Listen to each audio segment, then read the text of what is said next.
What's going on, everybody? Welcome back to Music That Matters. Yo, go and ask Moody, I've been with the shits. Keep it 100, I'm doing it big. I'm about to run amok.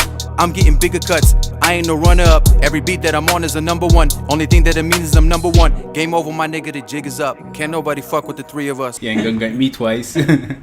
Well, thank you so much for joining us. We are very glad to have you. We got a very special show for you today. Without further ado, let's get straight into the deep dive. Lupe Fiasco is obviously a genius. And this is easily shown off by the track Mural off of Tetsu and Youth, which is a track that I did break down myself. It is a very significant rap accomplishment that will be celebrated for years. There's that cliche, a picture's worth 1,000 words. It's no coincidence then that Lupe Fiasco's 2015 song Mural, his musical picture, contains well over 1,000 words. 1,373 to be exact. By comparison, the average hip-hop song has about 400 words. And according to Hip Hop by the Numbers, 57% of those words are unique, meaning they're only used once, and 61% of Lupe's words rhyme. This in a song that's nearly 9 minutes long and contains no hook. Raw chemicals, vitamins and minerals, and Vicodin with inner tubes wrapped around the arm. To see the vein like a chicken on a bond. Top cat chat, let's begin another yawn. True to its namesake, the sheer scale of Lupe's Mural inspires awe, with each of its densely constructed 157 bars brimming with multiple entendres, punchlines, metaphors, parallel narratives, references, and rhyme schemes. No doubt it's among the greatest achievements in the history of hip-hop, representing a lyrical master at the peak of his powers. Like it's a fan base, the unfettered veteran, the eagle-feathered man of medicine that hovers above cities like weathermen, or maybe weatherwoman. Whatever better to tell you weather coming. I prefer girls to reign all over the world. Continuing the indigenous thread, he compares himself to a medicine man. The eagle feathers tie into this too, as they're believed to contain strong medicine and power the great spirit or divine. This deity-like imagery extends into the next line, that hovers above cities like weathermen or maybe weatherwoman, whatever better to tell your weather coming. Lupe makes clear his indiscriminate nature and alludes to the truth about medicine men, that despite the nomenclature, women often assume the role of medicine healer in native cultures. There's also a chance he's extending the X-Men reference from a few lines back, as a powerful weatherwoman that hovers over cities is a pretty apt description of Storm, the wise X-woman who has the ability to control the weather. Lupe plays off the hovering weatherwoman image to say, I prefer girls to reign all over the world. It's a straightforward statement of women's empowerment, but it's not without wordplay, as Lupe seems to be alluding to the famous song by the Weather Girls, It's Raining Men, as he's now said weather, girls, rain, and men all in the last two lines. It's raining men, hallelujah, it's raining men. Contrary to the statement, It's raining men, Lupe would like to see more women reigning or in power. It's possible then that I prefer girls to reign all over the world is also a reference to the song Girls by Beyonce.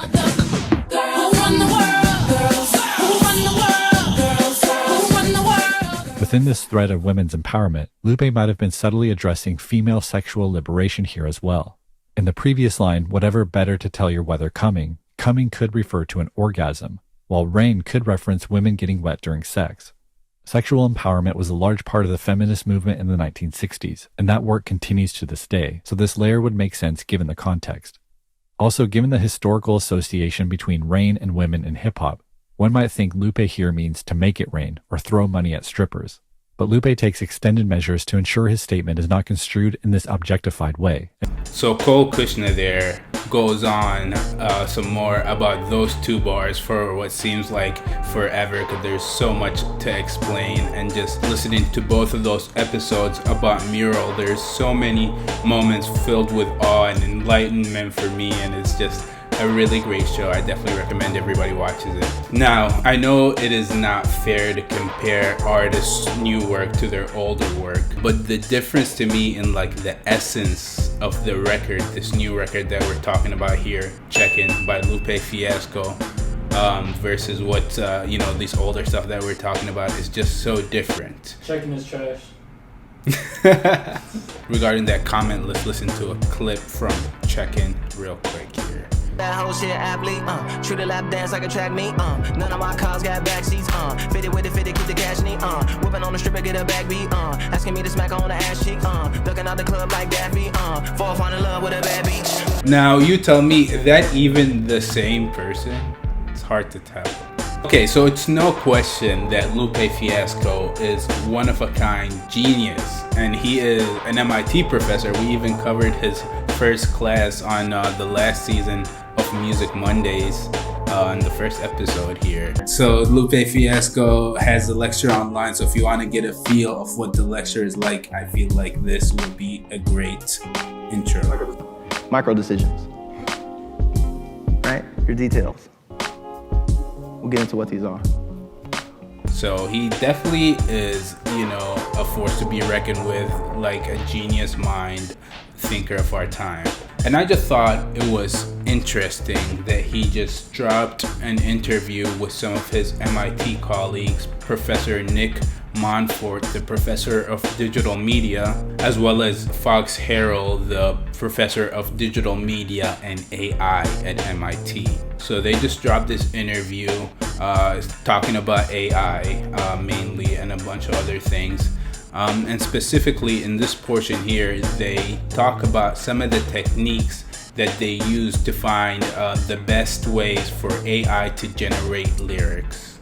And I know in some of the work we've discussed with generating hip hop lyrics, with generating rap and so forth, it hasn't been focused just on, does this look like what a human rapper would create, but more understanding the cultural processes, the way that somebody thinks about rap, verses, bars, rhymes, and so forth. And because of that, we wanted something which is humanly understandable rather than something that is buried in the statistical processing of the system.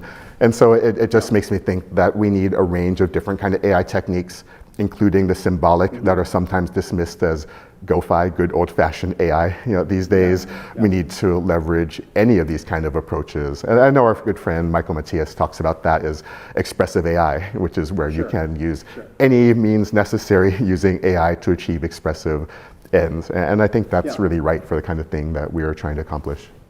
So in the interview they go on and on to explain about working with AI, as well as the importance of the setting of the listener when listening to an AI song, for example. They talk about the setting as well as how any of the previous thoughts that you have about the creator affect the way that you perceive this new piece of work. They created work, even in some of my own digitally created poetry when I was in graduate school. If people thought a computer generated it, they would think, and there was repetition, they would think there must be a flaw in the algorithm because it's repeating the same thing. If you have something like Edgar Allan Poe's The Raven, people don't think that Nevermore is just a bug in the system. I mean, it's intrinsic to the structure of the poem. And I think it's like that, if you had something where you had a rapper that such and such rapper that's known for doing innovative things uses AI to create their works, then people might take it in one way.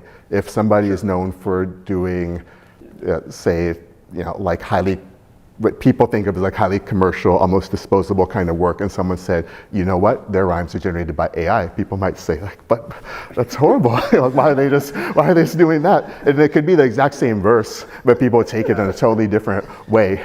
So I just think it's like the setting, the person, all those things play a role in how things are being taken. So in our task of creating rap lyrics that we say like what would be highly valued, it's a major challenge to say like under what criteria, under which settings, and so forth. Now, given all this evidence here that we talked about, this is my theory, right? Because they just talked about how important the perception is, and they talked about how different artists coming out with an AI song are going to be perceived differently, as well as if you know whether a song is AI or not. So if Lupe Fiasco were to release an AI song and not tell anybody that was an AI song, that would be a perfect experiment for him to see whether or not it works. So my theory is, along with the AI art that we see in the video, that the music itself is generated by AI. Now, whether that is the lyrics or the whole performance was AI created, I'm not 100% sure, but I strongly feel like this is the first mainstream AI song. So those are my thoughts on the song. The lyrics themselves, I didn't feel like it's something that LUPE Fiasco wrote, or it's even something that he would have said, but they are there. So for these reasons, I feel like it's an AI song. And even in the interview, I felt like a lot of times they were even secretly referring to this project. Good timing. They always wait for me to finish for some reason. That's where my mind is. I think the story about it. I think the meta narrative around, even as we're doing it right now, right, will dictate how it's appreciated, its use cases.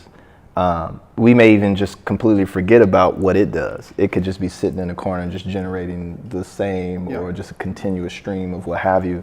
And even some more evidence here. This was really the icing on the cake for me. This little part about LUPE giving advice on using AI. Probably a little bit. What's the word for it? It's probably contrary. Not even contrary. It's deeper than contrary. Combative. Rebarbative. Yeah. Reductionist. Extremely reductionist. Is don't use it. There's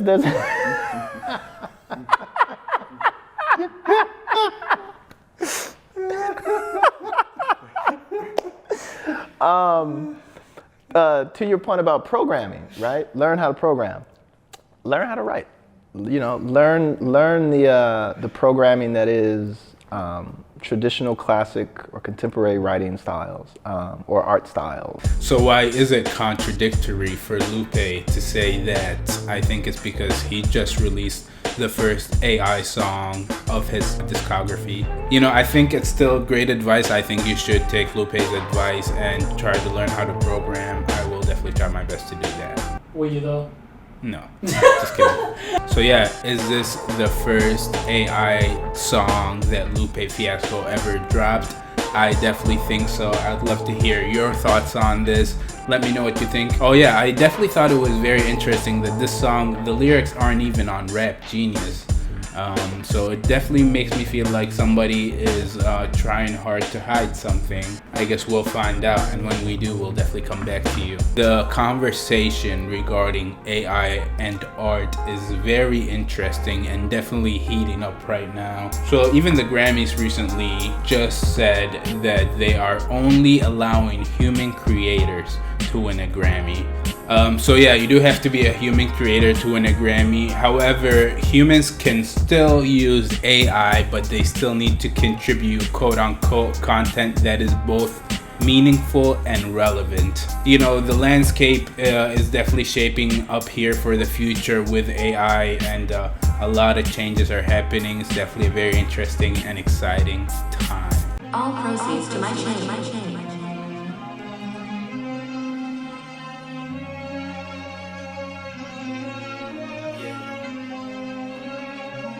Yeah.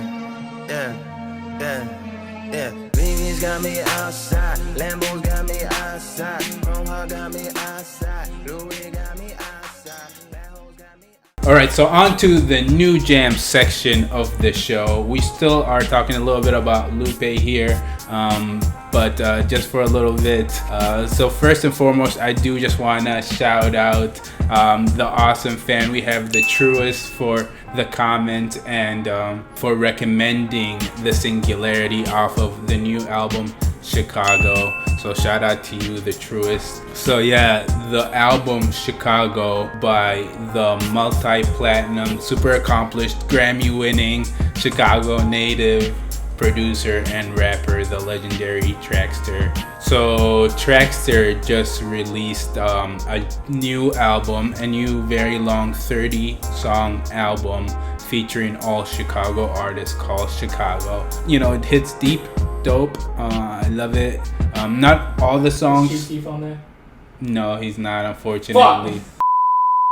Not all the songs on the album really resonate with me. A lot of them do, but I just love the concept of a Chicago album with all the Chicago people and a Chicago producer. So I think that is really dope. I don't even know why they call it Chicago, cause I ain't shit at all. Shit. I'll knock y'all niggas out. Shit. That's what that shit for. Shit. That's why it's called Chicago. Talk shit. Chicago. Nigga. Chicago. See how they all go together? Shit, nigga. See, that's how Chicago. Shit, nigga. And it became Chicago. It became Chicago. Shit, nigga. Nigga, Chicago, nigga. But yeah, the legendary Traxster, he is known a lot for doing Twista productions, and that's amazing. So it was no surprise that Twista came in and killed it on the song Natural off of the track. And then there's the interlude Shit Nigga.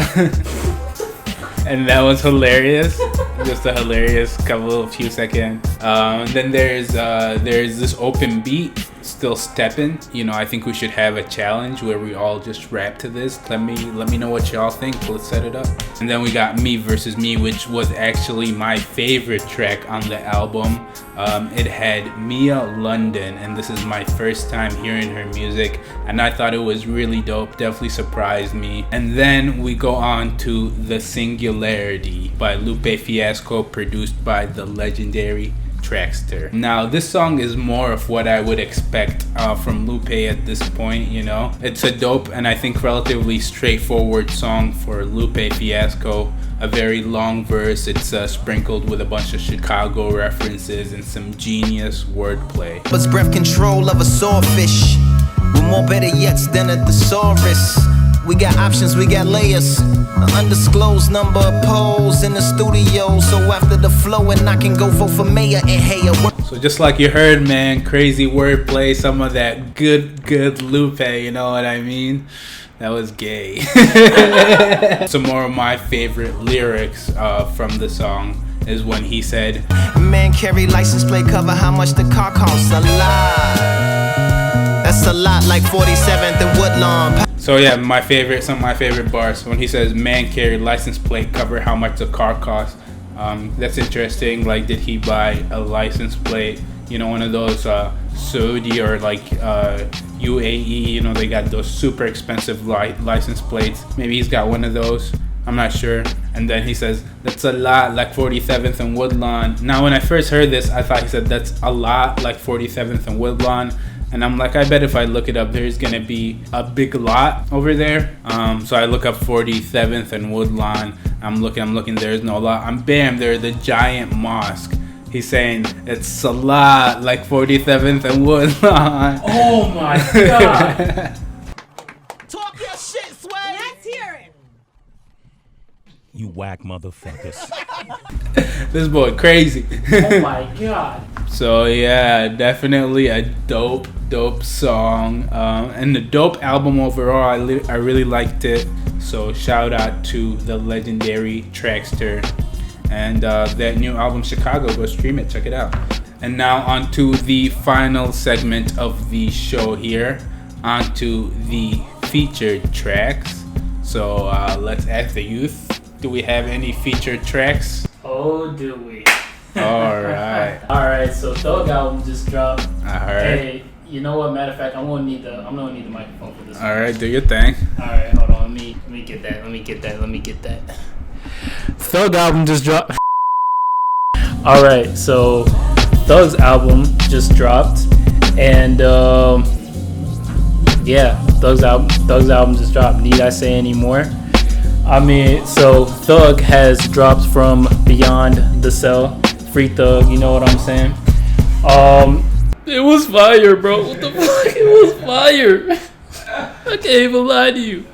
But in all seriousness, though, the album is called Business is Business, and it includes features such as Future, Drake, Lil Uzi, Travis Scott, 21 Savage, and it has multiple producers on there such as Metro Boomin, Southside, London on the track. You know what I'm saying? We already know London and Young Thug is a legendary duo. Overall, it's just a really nice listen. It's a very easy listen. It's got 15 songs on there, and yeah, I really enjoyed it. You already know how I get about Young Thug, so yeah, there it is. Y'all got it. This is not really a featured track, but There's also this footage going all over YouTube about the Kanye West Curb Your Enthusiasm pilot episode, and I thought it was hilarious. Martin Luther King. Now you know, not pronouncing Martin Luther the King Jr.'s name is almost worse than saying nigga. You realize that, right? Well, I don't know. We're just okay. We're on Nigger Boulevard. What are you saying? He just said don't say Martin something Boulevard. So I say it's worse. It's almost worse than that. Yeah, so that was a good time, man. Thank you so much for joining us. Had a blast definitely making this for y'all. Let me know what you guys think about some of these songs that we dropped, or maybe that Kanye West pilot. I thought it was hilarious. If you get to check it out, let me know what you think. Thank you so much again for tuning in, and we appreciate the likes, we appreciate the comments, and we'll see you again next week. Thanks. Peace. Dirty nigga, I got no decorum. Got a lot of problems, but I know the way to solve them. Nothing in my pocket, not a fucking nigga with dollar. Ballin' never been a thing that I could be a part of. When niggas